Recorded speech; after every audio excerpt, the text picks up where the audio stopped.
Hello student, how are you? Your SST teacher Anita ma'am welcomes you again in SST Solution Point.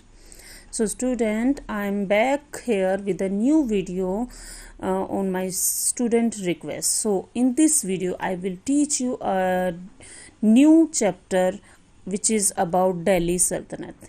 In this chapter we will study about the different rulers who ruled over Delhi. So student, you already know that we already completed the topic of Islamic religion. In that topic we got to know that how the Islamic religion spread all over the world, especially in Arabia, Iran, Iraq, etc. And this chapter we will continue with their different dynasties, especially those who ruled over Delhi since 700 to 1500 AD. Let's begin the chapter. This is our first topic and it covered the 4 rulers. First हमारे अरब invasion में आ जाएगा, second Turkish ruler के बारे में, third हम गजनी के बारे में पढ़ेंगे एंड फोर्थ हम मोहम्मद गोरी के बारे में पढ़ेंगे. तो अगर हम बात करें अरब इन्वेजन ऑफ हिंद इसके सिंध की, तो 8th सेंचुरी में सबसे पहले अरब ने यहाँ पे इन्वेजन करना स्टार्ट किया था हमारे सिंध एरिया में. 712 AD में मोहम्मद बिन कासिम ने अटैक किया था सिंध एरिया में. उन्होंने दाहिर को, जो एक उस टाइम पे हिंदू राजा होते थे, उनको डिफीट करके यहाँ पे अपना इन्वेजन किया था. लेकिन जो ये अरब इन्वेजन था ये ज़्यादा एक्सटेंड नहीं हो पाया और ना ही इन्होंने कोई ऐसा इम्प्रेशन छोड़ा कि इनको पॉलिटिकली हम मीन्स बुक्स में, हिस्ट्री में इनका कोई नाम हो. तो यहाँ पे इनका इम्पैक्ट इतना ही सीमित रह जाता है. Next we will study about the Turkish invasions. Turkish आपने जैसे पहले वीडियो में पढ़ा था, अर्लियर जो हमने बनाई थी वीडियो, तुर्किश ट्राइबल कम्युनिटी से बिलोंग करते थे. ये ट्राइब्समैन थे एंड इनका मेन ऑक्यूपेशन होता था ट्रेडिंग. तो अब इनके ये ही हमारे वेस्ट और सेंट्रल एशिया में एंट्री करते हैं 1000 AD के पास. यहाँ पे ये अपना रूल एस्टेब्लिश करने में सक्सेस हो जाते हैं और अरब मीन्स मोहम्मद बिन कासिम की तरह ये कंट्रोल नहीं रहते, ये धीरे धीरे अपनी रूट्स को आगे बढ़ाना शुरू करते हैं. नेक्स्ट मोहम्मद ऑफ गजनी के बारे में है. मोहम्मद जो अफगान पे अपना कंट्रोल कर रहे हैं और गजनी एक अफगान में एक एरिया था, उसको अफगानिस्तान में उसको ये अपनी कैपिटल बना लेते हैं. कैपिटल बनाने के बाद इनका नेम जो है मोहम्मद गजनवी पड़ जाता है. तो मोहम्मद गजनवी के बारे में कुछ बातें फेमस हैं जो आपको यहाँ पे देखनी पड़ेंगी ध्यान से. इन्होंने सुना था कि इंडिया में, हमारे जो साउथ इंडिया में है, काफ़ी वेल्थ है. ये चीज़ इनको मालूम थी. तो वो उनको ज़्यादा पावर गेन करने के लिए उस वेल्थ की ज़रूरत थी. तो जो गजनी है 998 AD के पास इन्होंने प्लानिंग की इंडिया के साउथ पार्ट में मूव करने की और वहाँ के मेनली इनका पर्पस यहाँ पे आने का कंट्रोल करना नहीं था, यहाँ इन्वेड करना था. तो बिटवीन 1000 AD टू 1025 AD ही इन्वेडेड इंडिया 17 टाइम. 17 बार इन्होंने इंडिया को इन्वेड किया और स्पेशली ये सोमनाथ टेम्पल में, गुजरात में है जो हमारा, वहाँ पे ये 17 बार आए और यहाँ से बहुत सारा स्टोन, ज्वेलरी, वेल्थ जो अपने साथ गजनी ये लेके गए. इनसे अलग ये मथुरा और कन्नौज के टेम्पल्स को भी लूट के लेके गए. तो बोला जाता है कि 6.5 टन के लगभग गोल्ड ये अकेले सोमनाथ टेम्पल से लेके गए. और जो सोमनाथ टेम्पल की जितनी भी उन्होंने ब्यूटीफुल कार्विंग की गई थी वो अपने साथ वो भी लेके गए, जो सैंडलवुड की कार्विंग होती है.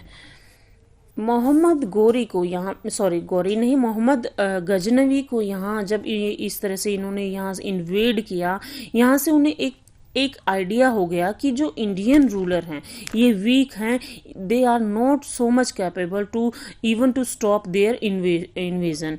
यानी ये एक सिंपल सी एक लूट को भी रोकने के एबल नहीं है. इट मीन्स यहाँ से वो अनकरेज हो जाता है. मीन्स ये जो मुस्लिम रूलर हैं उनको इस चीज़ का आइडिया हो जाता है कि जो इंडियन रूलर हैं ये वीक हैं, क्योंकि ये अपने इंडिया में कोई भी आया और ऐसे इस तरह से लूट के 17 बार लूट के बार बार आके लूट रहा है, तो इट मीन्स इनको ये चीज़ अच्छे से पता चल जाती है कि ये वीक रूलर हैं और ये स्टॉप नहीं कर पाएंगे इन लोगों को। नेक्स्ट हमारे आते हैं Mohammad Ghori. After a gap of 150 years के गैप के बाद यहाँ पे मोहम्मद गौरी आते हैं। मोहम्मद गौरी जो कि अफगानिस्तान को अपना मतलब कैप्चर कर लेते हैं, गजनी को भी अपना कंट्रोल में कर लेते हैं। 1173 AD में ये सब होता है। एंड जो मोहम्मद गौरी थे वो बहुत एम्बिशियस थे। उनका मेन जो मोटिव था, एम था, वो सिर्फ यहाँ से इन्वेड करना नहीं था, ये इंडिया को ही कन्क्वेस्ट करना चाहते थे, अपने कंट्रोल में लाना चाह रहे थे पूरी इंडिया को ही। मोहम्मद गौरी की जो फर्स्ट इन्वेजन होती है वो उनके लिए बहुत इजी रहती है। 1190 में ये पेशावर, लाहौर इन पे अपना इन्वेजन कर लेते हैं मोहम्मद गौरी, और इजीली ये गजनवी के रूलर को भी डिफीट करके पंजाब में एंट्री कर जाते हैं, पंजाब में को भी अपने कंट्रोल में कर लेते हैं। बट जब ये गुजरात में आते हैं तो ये रुक जाते हैं, ये डिफीट हो जाते हैं, गुजरात में इनको रोक लिया जाता है। गौरी गुजरात से डिफीट होने के बाद ये गंगेटिक प्लेन की तरफ यानी नॉर्दर्न प्लेन की तरफ अपना मूव करते हैं, और 1191 में इनका फर्स्ट बैटल होता है पृथ्वीराज चौहान के साथ। पृथ्वीराज चौहान के साथ ये बहुत बैडली इंजर्ड हो जाते हैं, वहाँ पे वाउंडेड हो जाते हैं, और वहाँ से ये उस टाइम पे भाग जाते हैं। लेकिन जो ये इनकी डिफीट थी, ये इनके दिमाग में बार बार स्ट्राइक करती रहती थी, इनको बार बार उकसाती रहती थी कि इस तरह से भाग जाना, और ये बहुत बैडली वाउंडेड भी होते हैं उस टाइम पे, जो इनको दोबारा से चैलेंज देती है। अगले नेक्स्ट ईयर फिर से ये आते हैं, जो कि सेकंड बैटल होता है टेरेन का। इस बार ये पृथ्वीराज चौहान को डिफीट करने में सक्सेस हो जाते हैं, और ये यहाँ पे रुकते नहीं हैं। देन ये इसमें कन्नौज पे भी अपना कंट्रोल कर लेते हैं जयचंद को हरा के। एंड बैटल ऑफ चंदावर जो 1194 में होता है उसमें भी ये फाइनली जीत जाते हैं, और इस पार्ट पे ये अपना पूरा कंट्रोल करके अफगानिस्तान लौट जाते हैं।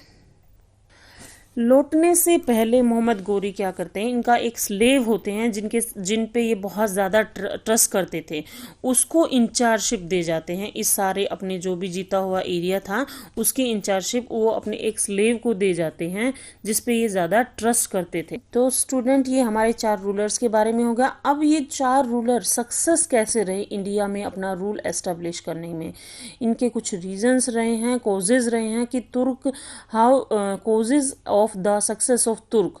फर्स्ट है हमारा disunity among the Rajput ruler, यानी राजपूत रूलर में जो थे आपस में यूनिटी बहुत कम थी, यानी ये आपस में यूनिटी से नहीं रहते थे, आपस में इनका झगड़ा ही चलता रहता था, जिस चीज़ का फ़ायदा उन लोगों ने लिया।